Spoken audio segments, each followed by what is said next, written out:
You ever play a game that just seems to hit all the right notes for you, but can't really explain exactly why? Well, that's kind of how I feel about Castlevania, but I'm making a video about it, so yeah, it's time I finally answer this question.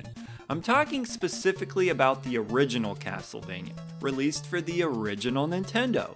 Okay, so for starters, it follows a pretty basic formula. You move from level to level in a very linear fashion with a unique boss at the end of each stage. Nothing revolutionary, but it's one of the things I can really appreciate about a classic game like this. It's really fun and satisfying to try to beat a stage so that you can make it to the next one and see what kind of unique challenge and design the game has waiting for you next. And when I say challenge, I'm not joking around. This game is tough and probably one of the hardest games I've ever beaten. So what makes it so challenging? Well, you can't really just plow your way through it. It requires a lot of strategy as far as how you're going to maneuver your character around. Sure, that can be said about most games from this era, but it's especially true here because your character is far less nimble and agile compared to other games.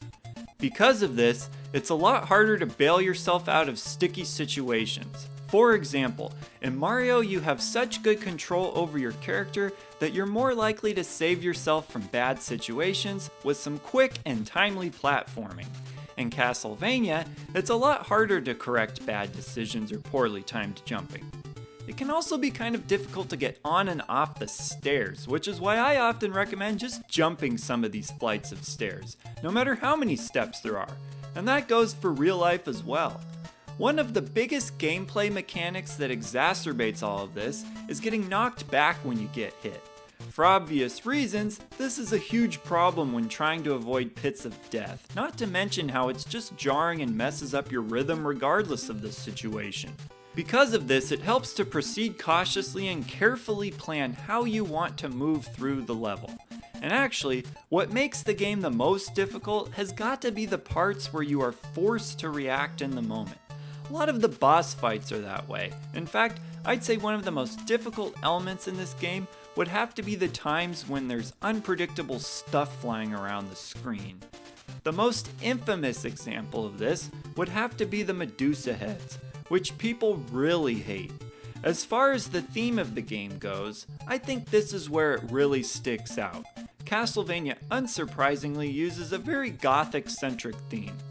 It's got a lot of horror-inspired elements like bats, skeletons, Frankenstein, mummies, and of course Dracula. However, despite all of this and running counter to a lot of modern games, it utilizes color really well. Now, I understand that a part of this is the Nintendo's limited color palette, but that doesn't mean there wasn't some good artistic design at work here. Lots of color that pops out while still maintaining that unique gothic vibe. And speaking of artistic design, who designed some of the parts of this castle? We got staircases that lead to nowhere, and I don't even know what's going on here. Obviously, this is all just video game design, but it's fun to pretend if an actual architect had designed this castle. Like, why is there meat in the walls, and why didn't whoever designed my home put meat in the walls? Meat isn't cheap, and I bet some good old wall meat would taste pretty good.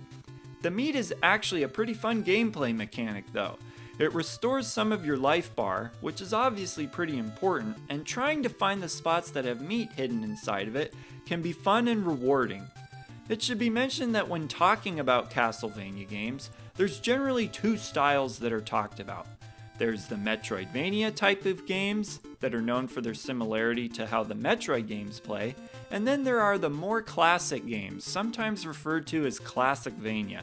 I'm not sure which style I prefer more, but I certainly appreciate the challenge that is often associated with the more classic titles. And it doesn't get any more classic than the original Castlevania. Really hard game, but worth it if you ask me. Anyways, what do all of you think? Do you prefer the Metroidvania style games like a lot of people seem to, or do you have a soft spot for the older games like myself?